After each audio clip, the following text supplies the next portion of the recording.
How's it going, everybody? This is the Nitty Gritty. My name is Chad. With me, as usual, is Leonard. This is a show about wrestling, and we are going to be bringing you another edition of our random match reviews. And we are going to be reviewing a very random match, and that would be from May 13th, 1984, Rick Martel versus Jumbo Tsuruta for the AWA Championship. And first, let me talk about why this match came on my radar. So I recently read/listened to the audiobook for Death of the Territories. And it was a good book. The author's name escapes me. But it was a good book, but it read like an encyclopedia. Mm-hmm. Very little commentary on things. It was basically just listing everything that happened, talking a little bit about who the people were. It was a very factually based book. So if you're not into wrestling in a hardcore way, you will not enjoy it. But if you love the history of wrestling, I do recommend it. Tim Hornebaker. I knew it was Tim something. Thank you. Yeah, I don't think I've ever read any of his stuff, but I do know that he is, a wrestling historian, and that he's been on Jim Cornette's podcast a couple times talking about some of his work. So I am familiar with him.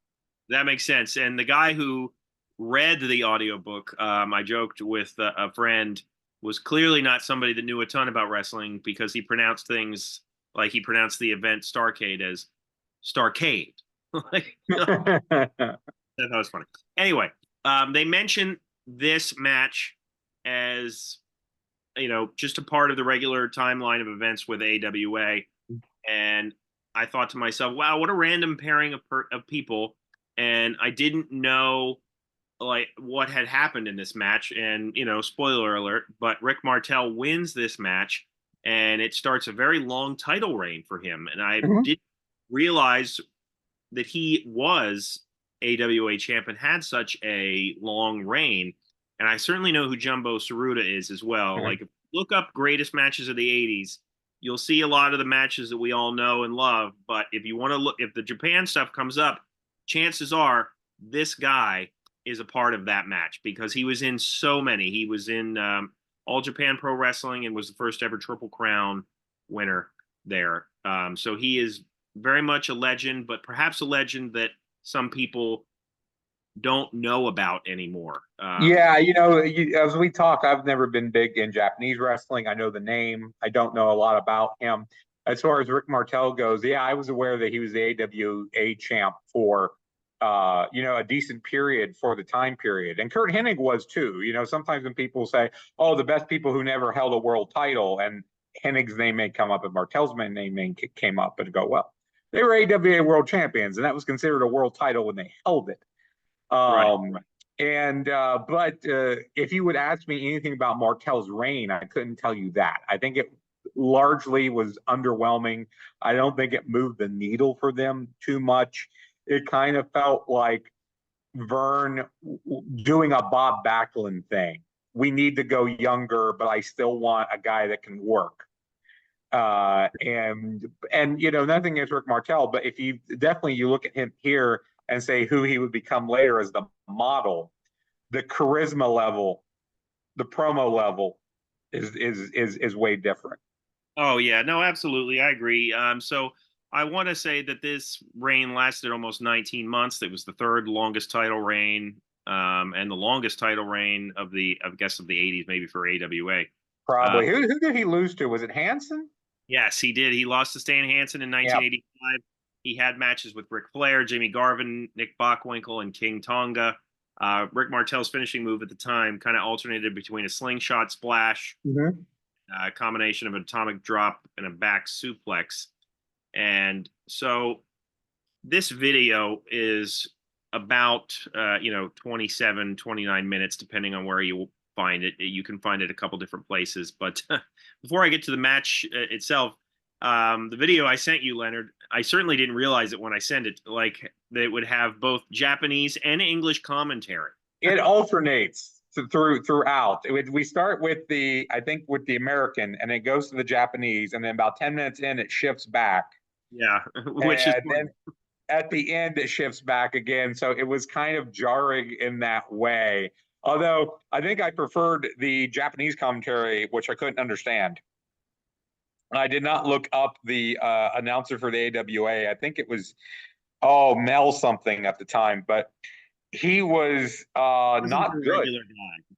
He called everything a body slam. He called a flying crossbody a body slam. Yeah. He didn't know what a hot shot was. Right. Yeah. Yeah, which would have been a hot shot at the time because of Eddie Gilbert. It wasn't a stun gun yet. Yeah, and I don't know if it was Mel, and I can't remember his last name. But so I didn't look it up who the announcer was, but the AWA announcer was not good. No, I agree. I agree with you. And it is worth mentioning on a side tangent. Like if you watch some of the Japanese matches, specifically the older ones, because now you can kind of rely on them having an English commentary team.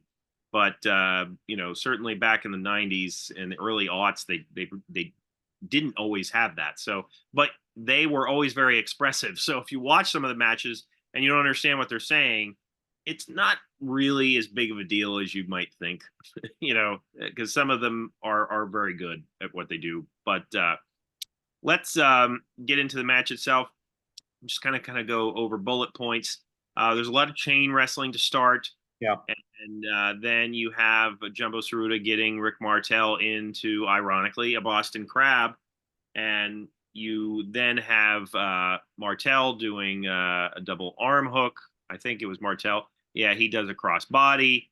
Tsuruta does a cool arm drag. Martel has a very long period where he gets him into a headlock. Tsuruta does a pile driver and a flying knee. There's an abdominal stretch, which I think he was pretty famous for at the time. And there's a slam and a backbreaker by Tsuruta, I believe, and a suplex. And then towards the end of the match, there's a drop kick into the referee. Martel does what wasn't called that at the time, but a stun gun in crossbody. And this match, like apparently, so I know that they've done a lot of other matches. You can, when you Google their names on YouTube or whatever, you will see that there's multiple matches. And I haven't watched them all, but I would probably guess that this is not the best one that they did. I'll bet you they got into a better chemistry. Yeah. This match, has, I don't want to, it kind of has spots rather than a continuous narrative. Go ahead. Yeah. No, I was going to agree with you there. So, as watching this, I really liked the start of it. I thought I liked the intensity and the pacing at the start, with the focus on the grappling. I loved my favorite spot, the entire thing, believe it or not, was early on. Tsuruta has this sort of leg lock on Martel, and Martel breaks it by grabbing his ankle and just pushing him away, so he loses his footing. So then Jumbo just reverses. So since he's facing away, now Martel can't reach his ankle. I mean, that's just brilliant. I just love that. And I think the story early on was Jumbo trying to throw every submission that he had at Martel, and Martel just being very tenacious. And this felt very much like Martel wrestling Tsuruta's match. It felt old school to me. It felt Japanese to me. It was just a lot of grappling with a couple high spots in there. The crowd wavered throughout. Like they popped for Martel, they popped for the high spots, but they didn't pop for a whole lot of anything else. Yeah. And it does pick up a little bit at the end where Martel starts to work in some different moves. The near finishes towards the end I thought was really solid, but the finish with the flying crossbody just felt kind of lackluster to me. I agree with you that they probably maybe would have done better with better chemistry, in future matches.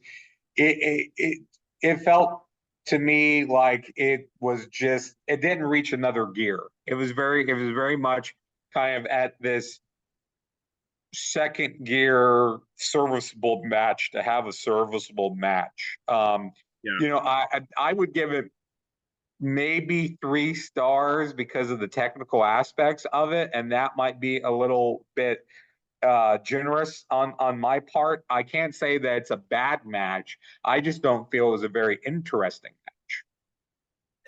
I see where you're coming from there. I too like the beginning and the end. There's some lull there with the headlock. I did like that the psychology, if there was any, was Martel using Tsuruta's size and strength against him, Yes. which I thought was good. And you're right in that I think that they were wrestling Tsuruta's match here, but it should be worth noting this was a face versus face match, but Tsuruta was doing heelish things Mhm. because he knew it would be a pro Martel crowd. Yeah, being in Minnesota, being in AWA's backyard. Right. And so, yeah, I might go a little bit more. Like, I might go 3.25 on this one. But I probably will go and check out one of their other ones just to see how it stacks up against this. But of course, I should add that they show Vern in the front row, and Yes. like he looks to be, animated about the whole thing, which is interesting. They And did try to put it over as being epic. Like not only is Vern there, but I think Gene Kaninsky might be there, or a few other like old yeah, they met, legend dudes. and it's AWA at this time obviously was not doing very well, and they would continue to obviously not do well. And Well, this was after Hogan left, so this was 84. and in my opinion, even when they had Hogan and well beyond that, one of my biggest issues with AWA is not necessarily the quality of some of their matches. They relied on Nick Bockwinkel too much to the point where politics got involved with Hogan specifically and others, where it's like Bockwinkel was always a part of it. And like by the time they started pushing guys like Martel and Kurt Hennig, Vince was already expanding everywhere, and Georgia and that territory was the distant second. So, things were already happening. Like And who did Vince steal? He steals Martel, and he steals Hennig, and he steals the Rockers, and he basically steals every dude they had under the age of 30. Yeah, which tying back to the book I read is obviously a big part of that book. So Yeah, I think the biggest thing that Vince did, aside from like the national expansion itself, was he just took the talent of everybody else. If you don't have talent, you don't have a product. And if you don't have young talent, then you're relying on these guys past their prime, or you're relying on guys who are maybe still green. right. So everybody who's in that sweet spot of like their prime, that's who Vince was wooing with more money, or against maybe someone like the Junkyard Dog, who had personal problems, which we're not going to get into, down in Mid South. But when he took Dog was the biggest draw Mid South ever had. Yeah, and looking at the book, and like AWA trying to push a younger star. He was young at the time, like Martel. Yeah. Vince was just very tenacious in his expansion of the WWF. Like he would go into these territories and he would try to steal the prime TV slots, and he would pay them to get the time, and sometimes that would go his way, and other times it might not. And he might not draw as much as the territory that had been there right away, but he kept going back and kept chopping away at each of these territories until he had them. And it was just kind of like looking at the full aspect of the business as you try to expand, rather than what's our next show going to be. Like he was looking at marketing and big events and collaborations with MTV and all that stuff. Whereas AWA, I think, wanted things to a degree to kind of stay the same. Like we want this territory and we don't want anybody in it. And it's like the world is moving on.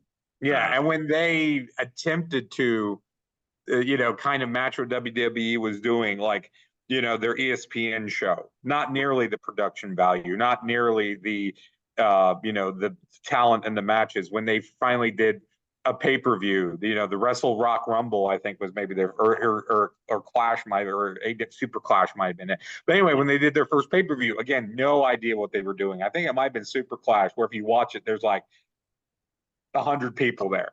Yeah. It's like totally blocked out after the fifth row of seats. Yeah. So it was them trying to getting into the game too late. They did too little too late. And I think that, and again, to mention Mid South, I think they try to do the same thing again, maybe too little, too late there. So No, I agree. And so we're not too far off on our opinions of this match. yeah, It was a fun watch. I've always meant to go watching more Jumbo Tsuruta matches, but when I saw this one, I thought it would be a good place to maybe dive further into his career.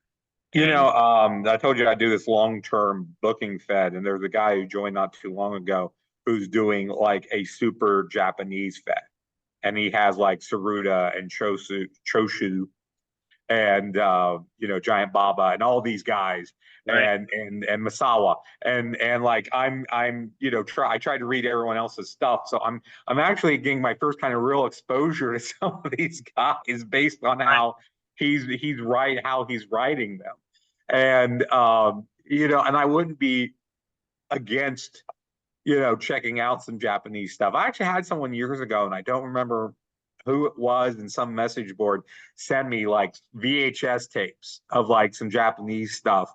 And a lot of it was them versus, American wrestlers because he thought that would get me into it. It was like, hey, if it's, Stan Hansen worked a lot, Bruiser Brody worked a lot over in Japan. yeah, Guys like that. I know we talked about Furnace and LaFawn in Japan and the matches they would have over there at one time.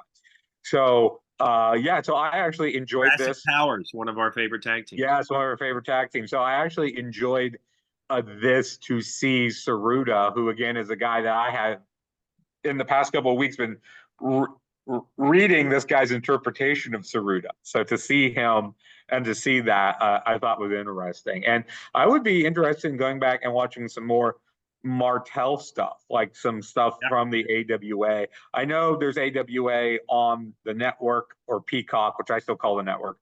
right. I don't know how much is on there. I really haven't delved into it. Actually, as a side note, I'm currently watching like ECW TV, Okay. which from the start, which goes back to like '93. So this is Eastern Championship Wrestling, where Oh like wow. Jimmy Snuka's the champ and Eddie Gilbert's there, and like so it's like Eddie Gilbert and Don Morocco and Jimmy Snuka, and then it's like Tommy Cairo and Tony Stetson and Larry Sween, it's really kind of an odd juxtaposition of talent that they have. But the reason I'm doing that is because in this other fantasy wrestling draft I'm doing right now, Ronnie, good friend of the show, gave me the idea of kind of doing a combination of ECW and today. Like, what if Paul Heyman had a time machine and could, like, say, grab CM Punk and Gunther and maybe some guys that he, would like and send them back to '95? Yeah, yeah. I mean, certainly those two names would probably be on his list. Yeah. So that's that kind of how I've been drafting. I'll have to show you.